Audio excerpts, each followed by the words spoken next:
2022 Qatar ലോകകപ്പിൽ group ഘട്ടത്തിൽ തന്നെ പുറത്തായി കണ്ണീരോടെ മടങ്ങിയ ചുവന്ന പിശാചുകൾ.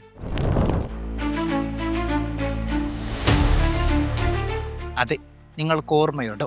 സുവർണ തലമുറ അവസാനിച്ചുവെന്ന് ലോകം വിധിയെഴുതിയെടുത്തു നിന്നും അവർ വീണ്ടും വരികയാണ്. വർഷങ്ങളോളം ഫിഫ റാങ്കിങ്ങിൽ 1-ാം സ്ഥാനം അലങ്കരിച്ച രാജ്യം. എന്നാൽ ഒരു പ്രധാന അന്താരാഷ്ട്ര കിരീടം പോലും കൈപ്പിടിയിലൊതുക്കാൻ കഴിയാതെ പോയ പ്രതിഭകൾ.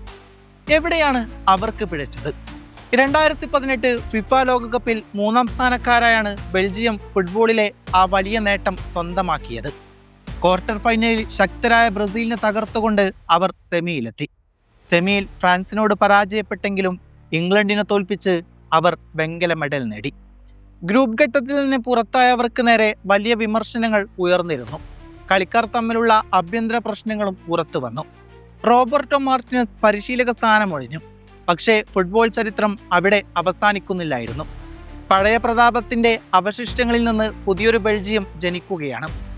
നിലവിൽ 4-2, 3-1, 4-3-3 എന്ന ശൈലിയിൽ പന്ത് കൈവശം വെച്ച് കളിക്കുന്നതിന് പ്രാധാന്യം നൽകിയിട്ടുള്ള രീതിയാണ് പരിശീലകൻ റൂഡി ഗാർഷ്യ നടപ്പാക്കുന്നത്. ജെറമി ഡോക്കു, ലിയാൻഡ്രോ ട്രൊസാർഡ് എന്നിവരെ വിങ്ങുകളിൽ ഉപയോഗിച്ച് എതിരാളികളുടെ പ്രതിരോധ കോട്ടയിലേക്ക് നിരന്തരം ആക്രമണങ്ങൾ അയച്ചുവിടും. പ്രത്യേകിച്ച് മാഞ്ചസ്റ്റർ സിറ്റി താരം ഡോക്കുവിന്റെ 1-on-1 ഡ്രിബ്ലിംഗ് കപ്പാസിറ്റി ടീമിന്റെ വജ്രായുധമാണ്. 34-ാം വയസ്സിലും നെപ്പോളിയിൽ നിന്നും മികച്ച ഫോമിൽ തുടരുന്ന ലോകത്തെ മികച്ച പ്ലേമേക്കറിൽ ഒരാളായ കെവിൻ ഡിബ്രൂയിനെ തന്നെയാണ് ടീമിന്റെ തലച്ചോറ്.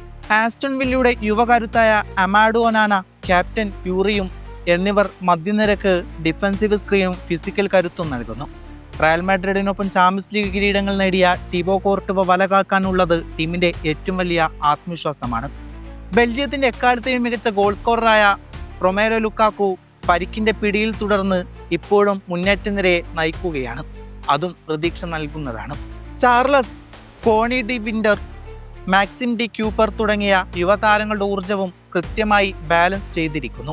വിൻസെന്റ് കോമ്പനി, വെർട്ടോഗൻ എന്നിവരുടെ വിരമിക്കലിന് ശേഷം പ്രതിരോധ നിരയിൽ സെനോ ഡെബാസ്റ്റ്, ആർദർ ത്രിയേറ്റ തുടങ്ങിയ യുവതാരങ്ങളാണ് ടീമിലുള്ളത്.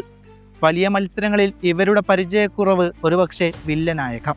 ഞങ്ങൾ ഫേവറേറ്റുകളല്ല, പക്ഷേ ഒരു അണ്ടർഗോഡ് ആയി വരാനാണ് ഞാൻ ഇഷ്ടപ്പെടുന്നത്.